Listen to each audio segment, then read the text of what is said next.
அன்பு நண்பர்களை கிடைத்து விட்டது அந்த மகிழ்ச்சியான செய்தி. அதாவது வேட்டையின் படத்தினுடைய புக்கிங் எப்பன்னு நிறைய நண்பர்கள் கேட்டுக்கிட்டே இருந்தீங்க.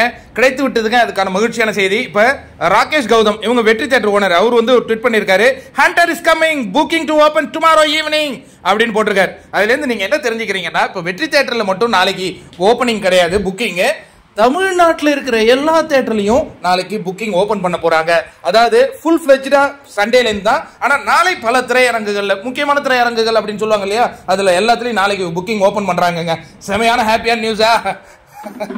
செம ஹாப்பி இல்ல? அதே மாதிரி பெங்களூர் நண்பர்களும் கேட்டுட்டு இருந்தீங்க, உங்களுக்கும் 6ஆம் தேதி, உங்களுக்கும் 5ஆம் தேதி அந்த முக்கியமான தியேட்டர்களை ஓபன் பண்ணலாம் நண்பர்களே. அது நீங்க செக் பண்ணிட்டு எனக்கு கமெண்ட்ல எனக்கு கொடுங்க. இப்ப தமிழ்நாட்டில் புக்கிங் வந்து நாளைக்கு ஓபன் ஆயிடுச்சு.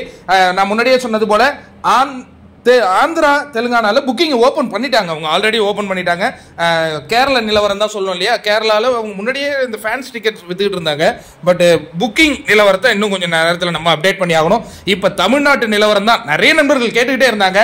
இப்போ எந்தெந்த தேட்டரில் நீங்கள் எல்லாம் பார்க்க போறீங்க அப்படிங்கிறத நம்ம கண்டிப்பாக ஷேர் பண்ணுவோம். ஏன்னா இது வந்து வேட்டையின் திருவிழாங்க, நம்ம எல்லாருக்குமே திருவிழா.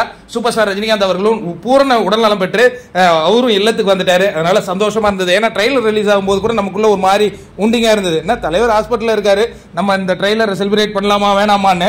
இப்ப தலைவர் நல்லபடியா வந்துட்டாரு அப்படிங்கிற அந்த மகிழ்ச்சியோட தியேட்டர்ல போய் இது கவுண்டர்லாம் இல்லை, நம்ம ஆன்லைன்லேயே புக் பண்ணிக்கலாம்ல, ஆன்லைன்லேயே புக் பண்ணிக்கலாம்.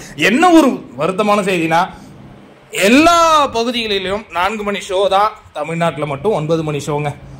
அதாவது இனிப்பா சாப்பிட்டுக்கிட்டே இருந்தா என்ன, கொஞ்சம் கசப்பும் சாப்பிடணும்ல, அதுக்காக நமக்கு இந்த மாதிரி ஒரு விஷயத்தை பண்ணி வச்சிருக்காங்க. அது கன்சிடர் பண்றாங்களா, அதை பத்தி பேசுறாங்களா என்னன்னு தெரியல. ஏன்னா ஒரு தவறான இன்சிடென்ட் நடந்துச்சு. இது துணிவு வாரிசு ரிலீஸ்ல தான்ப்பா ஒரு இன்சிடென்ட் நடந்துருச்சு.